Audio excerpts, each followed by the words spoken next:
C'est la discussion que j'ai eue avec Jean-Paul hier, au café Philo McDo d'hier, sur la question qui est un peu étrange de l'unité. L'unité. Alors déjà, dans le monothéisme, il y a le mot un. Bon. Alors quand on dit un Dieu, est-ce que quand on dit en français un Dieu, est-ce que c'est un Dieu unique ou est-ce que c'est un Dieu au contraire parmi d'autres dieux, grammaticalement et linguistiquement et théologiquement? Est-ce que le un est un point de départ ou est-ce que c'est un point d'arrivée? Est-ce qu'on en choisit un? Là, par exemple, vous en choisissez un parmi d'autres. Je vais répondre. Ouais. C'est très clair.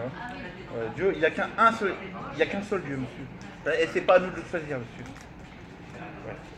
Alors, il y a un seul Dieu. Est-ce que ça répond à votre question? Non. Il y a un seul Dieu et c'est pas à vous de le choisir. Et ce n'est ni à vous, ni à moi, ni à vous de le choisir, monsieur. On ne choisit pas Dieu, monsieur. Oui. Est-ce que ça répond à votre question? Alors, autre question qui va apparaître ça. Ah. Dieu, ça appartient à quelle catégorie? Parce que qu'est-ce que c'est qu'un élément qui serait tout seul? Par exemple, là, vous avez un verre, c'est un verre parmi d'autres. Oui. Un Dieu, c'est un Dieu parmi d'autres. Un plat, c'est un plat parmi d'autres. Oui, Une casquette, si, grammaticalement, quand on emploie un mot, vous avez entendu parler des dieux, vous savez qu'il y a des dieux. Non.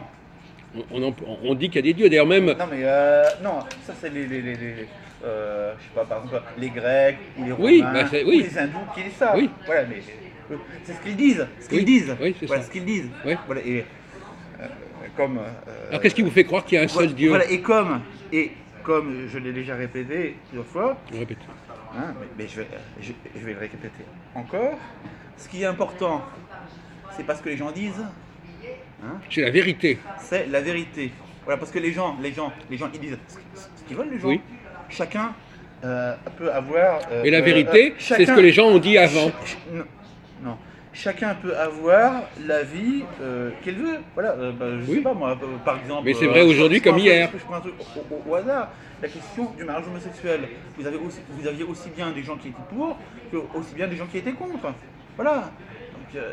Mais quel intérêt que ça a, ça? Oui, mais la vérité... Ça n'a aucun intérêt. Ce qui est intéressant, c'est pas de savoir qui est pour et qui est contre. Ça, c'est pas intéressant. Ce qui est de savoir, c'est est-ce que... comment dire? Qu'est-ce qui est bon et ce qui est mauvais? Voilà, c'est ça, voilà. Ce qui est bon et ce qui est mauvais en fonction de la vérité. En fonction de la vérité. Parce que pour savoir ce qui est bon ou ce qui n'est pas bon, il faut toujours se baser sur la vérité. Pas sur ce que l'on pense. Voilà, parce que la pensée, les avis, les thèses, hein, elles sont multiples, alors que la vérité, elle est une. Et où est-ce qu'on la trouve, la vérité? Voilà. Où est-ce qu'on la trouve, la vérité? Voilà. Et bien Jésus, il a dit, je suis la vérité. Non, mais ça, c'est des textes. Voilà. C'est pas lui qui a dit ça, des textes qui lui font dire ça. Et est-ce que vous croyez que ce que les gens disaient il y a 2000 ans, c'est plus vrai que ce qu'on dit aujourd'hui? S'il y a des trucs qui disent... Mais il y a des choses qu'on dit aujourd'hui, et si on les dit aujourd'hui, hein, c'est pas un hasard. C'est pas un hasard. Voilà. Ce qu'on dit aujourd'hui, c'est des choses qui ont été prophétisées depuis très longtemps. Oui. Voilà. Mais peut-être que Voilà. les gens disaient autant de conneries aujourd'hui qu'hier. Voilà. Non, les conneries, c'est quoi? Les conneries, c'est ce que les gens disent. Mais les gens d'aujourd'hui ou les gens d'hier? Les gens d'hier, ils avaient raison et les gens d'aujourd'hui, ils ont tort. Non. Les conneries, c'est...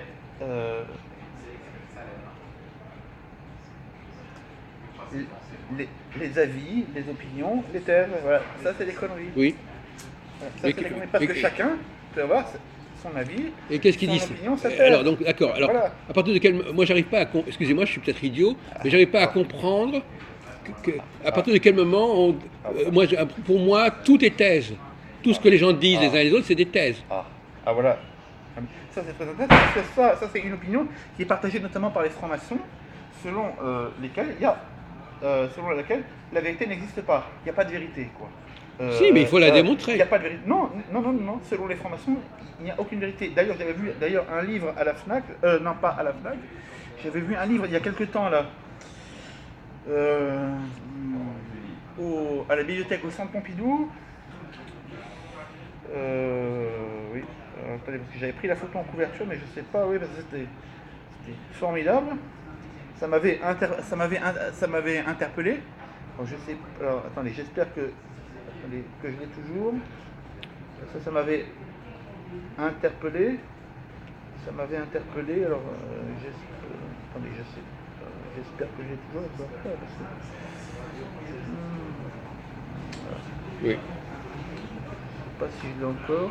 Mais si, mais enfin, ça fait... C'est ce qui m'avait interpellé, mais... Oui, mais malheureusement, oui.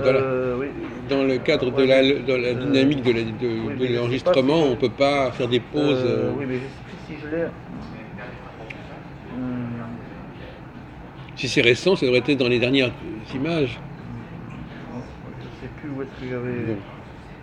Donc les francs-maçons considèrent que tout est thèse, il n'y a pas de vérité absolue. Voilà.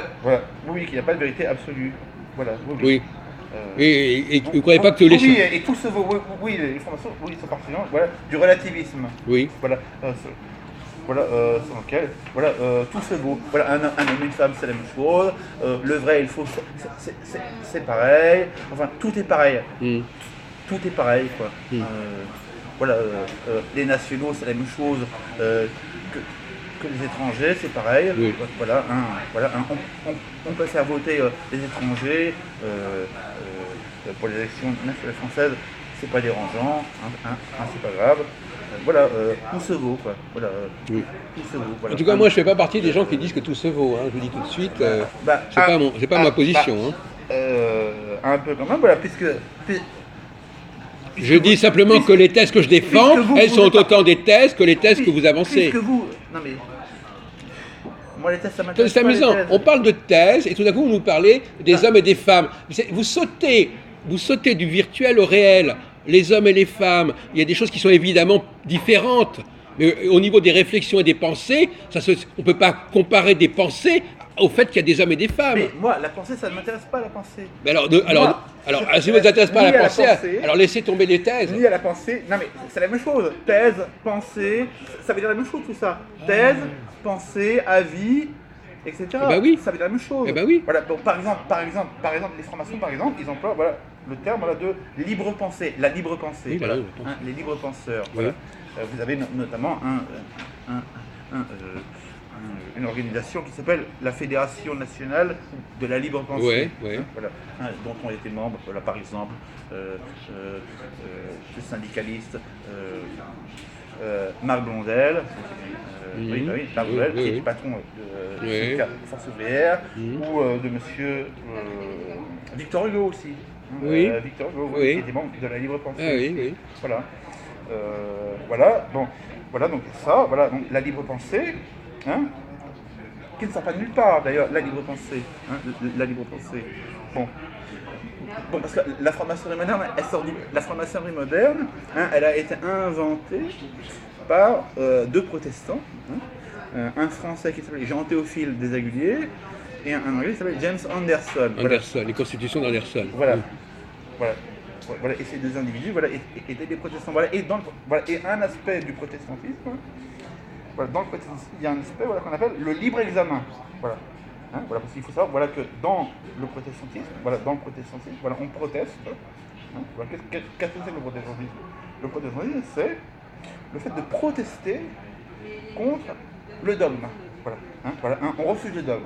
On refuse la vérité. La vérité, ça leur plaît pas. On peut remettre en cause continuellement, les choses, il n'y a pas de vérité. Tout à l'heure, on savait qu'on en parlait tout à l'heure, on disait qu'il faut être constamment prêt à se remettre en question. Il n'y a pas de vérité. Selon ces individus, selon les protestants, il n'y a pas de vérité. On peut remettre en cause en permanence. On peut réformer en permanence. Voilà, d'ailleurs, les hommes politiques d'ailleurs qui sont très influencés par... Mais tous les chercheurs remettent en question. Par par la culture anglo-saxonne, si vous voulez, par la culture anglo-saxonne protestante. Ils aiment bien employer ce mot de réforme. Pardon, excusez-moi, il y a Jean-Paul qui m'appelle.